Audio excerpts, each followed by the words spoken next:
ACPC ની અંદર round 3 નું રિઝલ્ટ ફાઇનલી આવી ગયું છે. હવે વિદ્યાર્થીઓનો સૌથી મોટો એવો સવાલ હોય છે કે સર હવે રાઉન્ડ 3 પછી જે રાઉન્ડ 4 અને 5 થવાના છે એ ઓનલાઈન થશે કે ઓફલાઈન થશે અને એની અંદર મેરિટમાં કેટલું અપડાઉન આવી શકે છે. અને આ જે રાઉન્ડ 4 અને 5 છે ગવર્મેન્ટ કોલેજ માટે છે કે પ્રાઇવેટ કોલેજ માટે છે કે બંને કોલેજ માટે છે, કઈ રીતે થશે? આજના આ વિડીયોની અંદર હું તમને બધી જ માહિતી રાઉન્ડ 4 અને 5 ની આપી દઈશ. પ્લસ ઓનલાઈન થશે, ઓફલાઈન થશે, ગવર્મેન્ટ છે કે પ્રાઇવેટ થશે એ પણ જણાવી દઈશ. અને સાથે સાથે કેટલું મેરિટ હવે ડ્રોપ જઈ શકે છે એની માહિતી પણ આપીશ. કઈ કોલેજમાં કઈ સીટ્સ ખાલી છે એની માહિતી પણ તમને મળવાની છે. તો યસ દોસ્તો, મારું નામ છે પ્રિયેશ પટેલ. આપ સર્વેનું ખૂબ ખૂબ હાર્દિક સ્વાગત છે પ્રિયસર વિદ્યાપીઠ પ્લેટફોર્મની ઉપર. સૌથી પહેલા તો મિત્રો, રાઉન્ડ 3 જે તમારો રાઉન્ડ 3 ચાલી રહ્યો છે હાલ, એનું રિઝલ્ટ જે આવી ગયું છે એની જે વેકેન્સી છે એ 5/8/2025 ના રોજ તમને જોવા માટે મળવાની છે. હાલ 2, 3 અને 4 તારીખ ફીસ ભરવા માટેની તારીખ છે અને વિથડ્રો કરવા માટેની તારીખ છે. તો 2, 3 અને 4 માં તમારે જો નવી કોલેજ લાગી હોય રાઉન્ડ 3 ની અંદર તો ફીસ ભરવાની હોય તો ભરવાની, સેમ લાગી હોય તો કોઈ કરવાનું નહીં થાય. મતલબ ગવર્મેન્ટ ટુ ગવર્મેન્ટ કઈ તકલીફ નહીં, પ્રાઇવેટ ટુ પ્રાઇવેટ કોઈ તકલીફ નહીં. પ્રાઇવેટ ટુ ગવર્મેન્ટ હોય તો પાછા લાવવા માટે કોઈ પ્રોસેસ ના કરવાની હોય, ઓટોમેટિક આવે. ગવર્મેન્ટ ટુ પ્રાઇવેટ હોય તો તમારે ફીસ ભરવાની થાય. ઓટોમેટિક 3-1 મહિનામાં તમને પાછા મળતા હોય છે. હવે જે વેકેન્સી છે 5 તારીખે આવશે અને પછી લાસ્ટ ડેટ જે છે રિપોર્ટિંગ કરવાની, એ પ્રાઇવેટ હોય કે ગવર્મેન્ટ હોય, એ 5 તારીખ છે. તમે પહેલા રાઉન્ડમાં રિપોર્ટિંગ કરાવી દીધું હોય, સેકન્ડ ને થર્ડમાં સેમ જ કોલેજ લાગી હોય તો ફરીથી રિપોર્ટિંગની જરૂર નથી. પણ હું તમને કહીશ કે એક વખત કોલેજે જતા આવજો. આમ તો તમે જતા જશો પણ તોય જઈ આવું સારું. 4/8 સુધીમાં રિપોર્ટિંગ કરાવી દેજો. ભલે અહીંયા 5 લખી છે પણ હું તમને 4 કહું છું. કોલેજે મોઢું બતાવતા આવજો કે સાહેબ હું આ રહ્યો જે મને મળ્યું છે, બરાબર? નહીતર 5/8 પછી કશું નક્કી નહીં. હવે તમે એક વસ્તુ માનો કે જે પણ વિદ્યાર્થીઓનું બહુ સારી કોલેજમાં એડમિશન થયું છે તો ઠીક છે, પણ જેનું બહુ નીચેની લેવલની અંદરની કોલેજમાં થયું છે કે જ્યાં ફક્ત ને ફક્ત થિયરી નોલેજ આપવામાં આવે છે, એસાઇનમેન્ટ્સ લખાવવામાં આવે છે, તમને શું લાગે છે કે 4 વર્ષ પછી તમને ત્યાં જોબ મળી શકશે? કેમ કે આ વખતે ઓલરેડી કોમ્પ્યુટર આઈટી થોડુંક ડાઉન રહ્યું છે. આટલી બધી ભીડ છે, ઈસી, ઇલેક્ટ્રિકલ, મિકેનિકલ, સિવિલ થોડા અપ ગયા છે. તો મને ઘણા બધા વિદ્યાર્થીઓ, મેં ઓલરેડી એક આગળ વિડીયો બનાવ્યો હતો મિરાઈ સ્કૂલ ઓફ ટેકનોલોજીનો, મને પૂછતા હોય છે કે સાહેબ એની સીટ્સ ફૂલ થઈ ગઈ છે કે કેમનું છે? તો જો મિરાઈ સ્કૂલ્સ ઓફ ટેકનોલોજીની હું તમને વાત કરું તો એમનું રથી નામનું જે કેમ્પસ છે એમાં બધી જ સીટ્સ ફૂલ થઈ ગઈ છે. હવે એમની થોડી ઘણી સીટ્સ એમના હાઈટેક કેમ્પસની અંદર બાકી છે. મિરાઈ સ્કૂલ ઓફ ટેકનોલોજીની અંદર થિયરી ઉપર ફોકસ નથી કરાવવામાં આવતું, કેમ કે માર્કેટની નીડ શું છે? જોબ. અને જોબ માટે શું જરૂરી છે? તો કઈ ભાઈ, પ્રેક્ટિકલ નોલેજ. હાલ તમે જે થિયરી ભણી રહ્યા છો એ તમને જોબ સુધી નહીં પહોંચાડે. કંપનીની નીડ શું છે? કંપનીની નીડ પણ એ જ છે કે ભાઈ હવે તમને હેલો વર્લ્ડ ટાઈપ કરતા આવડતો હોય સી લેંગ્વેજની અંદર તો એ ઇમ્પોર્ટન્ટ નથી. તમને AI product as a fresher બનાવતા આવડવું જોઈએ. કેમ કે દિવસે ને દિવસે કોમ્પિટિશન હવે વધતી જઈ રહી છે. તમને જાણીને નવાઈ લાગશે કે અહીંયા કોણ કોણ બનાવી રહ્યું છે. તો તમને જે સ્ટડી કરાવશે એ રાઘવ અગ્રવાલ ગૂગલમાંથી એઆઈ સિસ્ટમ ડેવલપર છે. સુષ્મિતા લાલમ જે અમેઝોનમાંથી સિસ્ટમ ડિઝાઇનર છે. વરુણ અને કાર્તિક છે કોડિંગ બ્લોક્સમાંથી 50,000+ વિદ્યાર્થીઓને પ્લેસ કરી ચૂક્યા છે. કનક ગૌતમ જે છે રિયલ પ્રોડક્ટ ગાય છે. આમનું કરિક્યુલમની જો હું વાત કરું તો ફર્સ્ટ સેમિસ્ટરથી જ વિદ્યાર્થીઓને એઆઈ શીખવાડવામાં આવે છે અને એઆઈ રિલેટેડ જેટલા પણ ટૂલ્સ હોય છે એ તમને આપી દેવામાં આવે છે. 15+ રિયલ ક્લાયન્ટ પ્રોજેક્ટ્સ તમને તમારી એન્જિનિયરિંગની 4 વર્ષની ડિગ્રીની અંદર તમને કરાવવામાં આવશે. પેઇડ ઇન્ટર્નશિપ તમને 3rd યરથી મળશે. ફ્રી મેકબુક તો તમને મળી જ જવાની છે, જેની કિંમત એપ્રોક્સ 1 લાખની હશે. એમની લેબ એ 24/7 ઓપન હશે. તમારે ગમે ત્યારે લેબમાં જઈને વર્ક કરવું છે, કોડિંગ કરવું છે તો તમે એની ટાઈમ લેબને એક્સેસ કરી શકો છો. હવે એમના પ્લેસમેન્ટ્સની વાત કરીએ તો 25+ લાખનું પ્લેસમેન્ટ વિદ્યાર્થીઓને ગૂગલ, એડોબ, બ્રાઉઝરપે જેવી અલગ અલગ કંપનીમાં મળતું હોય છે. લાસ્ટ ડેટ એપ્લાય કરવાની, એમની એન્ટ્રન્સ એક્ઝામ હોય છે જેમાં લાસ્ટ ડેટ જે છે એપ્લાય કરવાની એ 5 ઓગસ્ટ 2025 છે. જે અમુક સીટ્સ એમની હાઈટેક કેમ્પસમાં બાકી છે એના માટે. અને એન્ટ્રન્સ ટેસ્ટ થવાની છે 6 ઓગસ્ટ 2025 ના રોજ. 6 ઓગસ્ટ 2025 ના રોજ તમે તમારા જગ્યાએ બેસીને ઘરેથી ઓનલાઈન એન્ટ્રન્સ ટેસ્ટ આપી શકો છો. 5 તારીખ એપ્લાય કરવાની છેલ્લી છે. ખાસ મિત્રો વિચારી લેજો, છેલ્લો મોકો છે. અમુક સીટ્સ વધી છે. લિંક હું નીચે ડિસ્ક્રિપ્શન બોક્સમાં મૂકી દઉં છું, પિન કમેન્ટમાં પણ મૂકી દઉં છું. તમારે એપ્લાય કરીને એક સારું ફ્યુચર, કંઈક અલગ ફ્યુચર બનાવવું હોય તો તમે વિચારી શકો છો. તો ખાસ એપ્લાય કરવાનું ભૂલતા નહીં. હવે જે મેં તમને વાત કરી કે ભાઈ આગળની જે પ્રોસેસ થવાની છે એ તમને બધાને ખબર છે કે ભાઈ ગવર્મેન્ટ જે કોલેજો છે એના માટે ચોથો રાઉન્ડ જે થશે એ ઓનલાઈન થશે. પ્રાઇવેટ કોલેજોને તો હવે શીટ્સ આપી દેવામાં આવશે.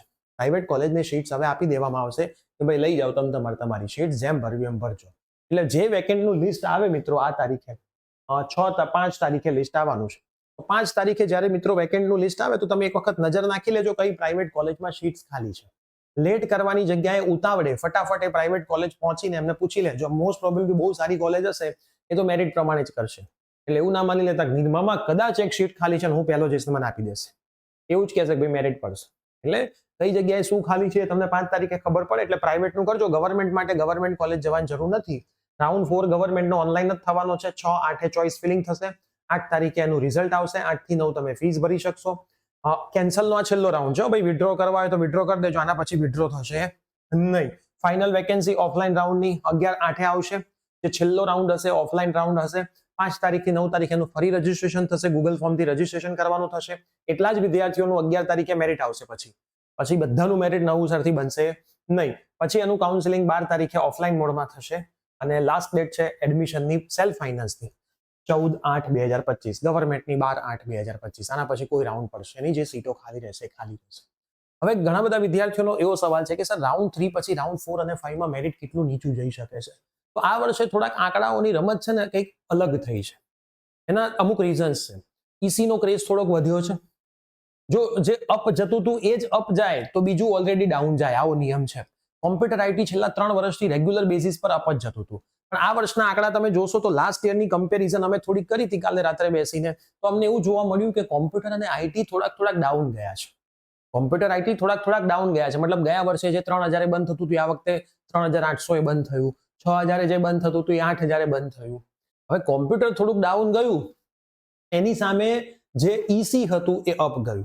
ઈસીનો ક્રેઝ થોડોક વધ્યો. એટલે જે પણ વિદ્યાર્થીઓ એવું માનીને ચાલતા હતા કે મારે ઈસીમાં લેવું છે એ લોકો ત્યાં ના લઈ શક્યા. લાસ્ટ યરના મેરિટ રેન્ક જોયા એમણે ગવર્મેન્ટ કે પ્રાઇવેટના, એ રેન્કે બંધ નથી થયું, એનાથી થોડુંક ઉપર બંધ થયું છે. પણ ફરક કેમ બહુ ના પડ્યો? મેરિટ કેમ ઉપર ગયા? વચ્ચે ઇમ્પ્રુવમેન્ટ એક્ઝામ આવી. ઘણા બધા વિદ્યાર્થીઓ આ વખતે બહુ સિરિયસ થઈને ઇમ્પ્રુવમેન્ટ એક્ઝામ આપી. હવે જ્યારે તમે સિરિયસ થઈને ઇમ્પ્રુવમેન્ટ એક્ઝામ આપતા હોય તો સમજી લો કે મેરિટ બધાના વધ્યા. એટલે જેણે એક્ઝામ નહોતી આપી એના મેરિટ ઘટ્યા. જેણે એક્ઝામ નહોતી આપી અને રાઉન્ડ 1 માં મનગમતી કોલેજ નહોતી મળી, રાઉન્ડ 2 માં જવાના હતા પણ રાઉન્ડ 2 માં મેરિટ બદલાયું એટલે મનગમતી મળવાની જગ્યાએ એનાથી નીચેની મળવાના ચાલુ થવાના ચાન્સ વધી ગયા. જેણે રાઉન્ડ 1 માં કન્ફર્મ નહોતું કર્યું, રાઉન્ડ 1 માં કશું મળ્યું જ નહોતું, આડેધડ ચોઇસ ફિલિંગ કરી હતી એ વિદ્યાર્થીઓને. તો આ બધી તકલીફોના કારણે આ વખતે મેરિટ થોડા કેલ્ક્યુલેશન અલગ છે.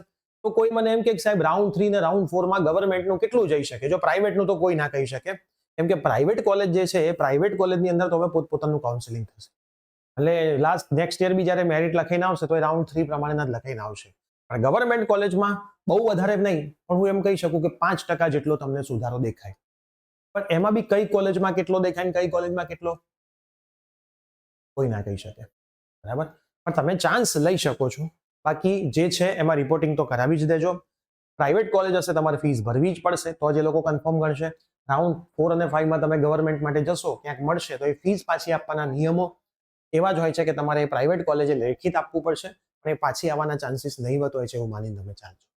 તો મિત્રો હવે રાઉન્ડ 3 ને તમે મોસ્ટ પ્રોબેબલી 90% ફાઇનલ જ માની લો. 4 અને 5 માં એટલો બધો ચેન્જ નહીં થઈ જાય કેમ કે સારી કોલેજની સારી સીટો હવે કોઈ છોડશે નહીં. બરાબર? જે છોડવાનું હતું એમણે છોડી દીધું. મેરિટ જેટલું નીચું જવાનું એટલું જતું રહ્યું. અમુક ગવર્મેન્ટમાં મેરિટ ઊંચું ગયું છે. આપણે તમને કીધું હતું કે ક્યાંક રાઉન્ડ 3 માં મેરિટ હજી ઉપર જશે. એટલે એનો મતલબ છે કે તમારે તમારા જુનિયર્સને આટલું કહેવાનું છે કે મિત્રો મહેનત કરજો, નહીંતર મેરિટ હવે દિવસે ને દિવસે ઉપર જઈ રહ્યું છે. અને કોઈ પણ વિદ્યાર્થીને એવું છે કે મારે હજી કોમ્પ્યુટર આઈટી ફિલ્ડમાં જ આગળ વધવું છે અને તમારે મીરાઈ સ્કૂલ ઓફ ટેકનોલોજીની એક્ઝામ આપવી હોય તો ડિસ્ક્રિપ્શનમાં લિંક છે, એ ઓપ્શન પણ તમે સિલેક્ટ કરી શકો છો. તમારા માટે એક સારો ઓપ્શન છે. ઠીક છે? તો આ વિડીયો તમારા તમામ ફ્રેન્ડ્સને શેર કરી દેજો. મળતા રહીએ છીએ 4થા અને 5મા રાઉન્ડની કોઈ અપડેટ આવતી જાય છે. હું તમને બધું જ સમજાવતો રહીશ. ચેનલ ઉપર બનેલા રહેજો. પ્રિયેસર વિદ્યાપીઠ ચેનલ ઉપર તમે આ વિડીયો જોઈ રહ્યા છો. પ્રિયેસર વિદ્યાપીઠ સ્કૂલ નામની યુટ્યુબ ચેનલ છે, એ તમે સબસ્ક્રાઇબ ખાસ કરી લેજો કેમ કે આગળના રાઉન્ડના જે લાઈવ સેશન થાય છે એ આપણી આ ચેનલ પર થાય છે, પ્રિયેસર વિદ્યાપીઠ સ્કૂલ ઉપર. ગઈકાલે જે લાઈવ સેશન થયો હતો એસીપીસીના રાઉન્ડનો, રાઉન્ડ 3 નો, એ આ ચેનલ ઉપર થયો હતો. પ્લસ આપણી જે એના સિવાયની એક ચેનલ છે મિત્રો, પ્રિયેસર જ્ઞાનપીઠ. આ જ્ઞાનપીઠ ઉપર સ્કોલરશિપના પ્રોગ્રામ, ફ્રી લેપટોપ યોજનાઓ, ટેબ્લેટ યોજનાઓની બધી માહિતીના વિડીયોઝ આવે છે. આ બધી ચેનલ ઉપર જો મિત્રો તમે બનેલા રહેશો ને, જો વર્ચ્યુઅલ ટાટા ઇન્ટર્નશિપ છે, નમો ટેબ્લેટ યોજના છે, 5 બેસ્ટ સ્કોલરશિપ જે વિદ્યાર્થીઓને મળતી જ હોય છે, એનએસપી સ્કોલરશિપ છે, પછી સરદાર ધામવાળા વિદ્યાર્થીઓ માટે કેવી રીતે એપ્લાય થઈ શકે, આ બધી જ વસ્તુ, MYSY છે, આ બધું આ ચેનલ પર આવતું રહે છે સરસ સમયાંતરે. તો ખાસ મિત્રો આ બંને ચેનલ, ત્રણે ચેનલ પર બનેલા રહેજો, ક્યાંયથી હલતા નહીં. પરફેક્ટ માહિતી તમને સરસ રીતે બધી મળવાની છે. ઠીક છે? તો વિડીયો શેર કરી દેજો. મીરાઈમાં એપ્લાય કરવું એ લિંક ડિસ્ક્રિપ્શનમાં છે, એપ્લાય કરી દેજો. મળતા રહીએ છીએ 4થા અને 5મા રાઉન્ડ સાથે. ત્યાં સુધી બાય બાય. Take care.